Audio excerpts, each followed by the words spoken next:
Can you believe it? That night, Fiona's sister rolled back in an Audi, which made Mom boil with anger, looking like a roasted turkey. The two argued incessantly, and Sis stuffed cash into Fiona's hands before leaving family love. But how could the supermom accept money her daughter earned from a man? Until Fiona pleaded like a puppy, "At least we can buy some food or find a new place." Seeing her kiddos looking like they've been through a blender, Mom's heart cracked, and she accepted the cash. But inside, she was a ball of worry, fearing her eldest would end up like her baby factory, living in poverty. The next day, they scored a new place, leaky roof and all, but hey, at least it was home. Fast forward to 2009. With her coach's guidance, Fiona's chess skills skyrocketed, blasting off to the top. Suddenly she was playing for fun, not just winning and losing. Tournaments in Uganda? More like a cheese feast for a mouse. This 13-year-old girl swept them all, trophies galore. But the prize? Barely enough for candy. To boost Fiona's game, Robert pulled out fancy endgames. "Here's your move." But Fiona fell into the trap on the very first move, tossing her hair and rebutting. "With all due respect, coach," she proclaimed, "I have my own strategies. If you stepped into my castle, I'd attack your king. I won't be boxed in by one wrong move." Robert nearly fell off his chair. This girl could foresee 8 steps ahead. A total genius. He thought she deserves a bigger stage.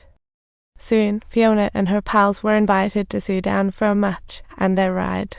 An upgrade to a flying plane. Floating above the clouds, Fiona mused, "Is this heaven?" The kids didn't disappoint, snagging the African Children's Chess Championship. Before heading back, they dove into pools, sipped bubble tea, and munched on fries, fruit from the heavens. What was ordinary to other kids felt like a magical feast for Fiona. When she got home, Mom whipped up some special pig trotters. But to her, it felt bland. She glanced at the shabby bed and leaky walls, talk about a stark contrast between heaven and hell. From then on, she got lazy, always mumbling, a champion shouldn't do laundry. Life wasn't going her way. She tried to glam up like city kids, glittering all around, yet she whined about the losers around her who seemed to have it all, while she felt utterly empty. Soon, the mundane glamour trapped her, and her dreams faded like an old movie. Mom noticed her change and rushed to find the coach. "You said chess builds character, yet look at her now, anxiety galore and supreme arrogance." The coach realized it too. After Mom left, he lamented his wife, Fiona, as a chess prodigy, yet in failing her. Time flew, and by 2010, 14-year-old Fiona scored an Olympic berth. However, everyone urged her to postpone her plans for 2 years. After all, she was still very young and lacked the maturity and stability in mindset. However, Fiona was as obstinate as ever, determined to board the plane destined for Russia. Coach fretted and cautioned her, "Think before you play." But Fiona was too high on her wins to care. Once in Moscow, Fiona confidently entered the tournament. Her attitude was a whole cosmic event. Among 1,000 contestants from 146 countries, the youngest, she felt proud as a peacock. She was utterly convinced she'd snag that trophy. But this match wasn't just about chess. Mindset was the real MVP. Fiona encountered an experienced pro. The opponent caught her eagerness immediately, luring her in and striking back easy pickings for this veteran.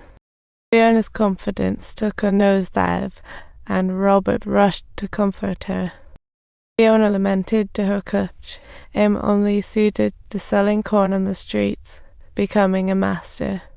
That opportunity for a turnaround is just an absurd joke for me." Robert encouraged her, and Fiona resolved to give life one last shot. She helped Mom by day and studied late at night, but Mom asked her to turn off the light. Electricity was low. Fiona sulked as she turned off the light, powerless against poverty just as Mom was. At this moment, her brother unexpectedly approached Mom and said, "Let sister go study. It's not merely about ensuring our bellies are full. It's indeed our sole means of escaping from our present situation." Mom fell silent. What parent doesn't dream of their kids soaring high? So she donned her wedding dress, strutting through the crowd unique style. She dashed to a clothing store to sell her dress, and guess what? The owner was her high school crush. The owner quipped, "That dress is worth $1,200, but want to grab dinner. I'll give you $100,000. What a tempting offer."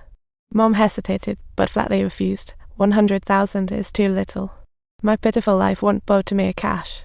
That night, just as Fiona was about to blow out the candle again, Mom lit it for her, determined to support her daughter's fight.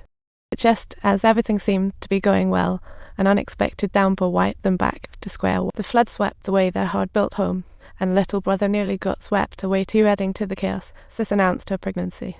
Their family froze at the news. This is the plight of the lowest class. Any small change could shatter them. Fiona confided in her coach. "You taught me to remain calm in crisis, but this rain could care less about my plans. Maybe one day I'll end up like my sister. How do I navigate this chessboard of life?" To cheer her up, the coach paused, then shared his childhood. "My mom got pregnant with me in high school. I met her at 6.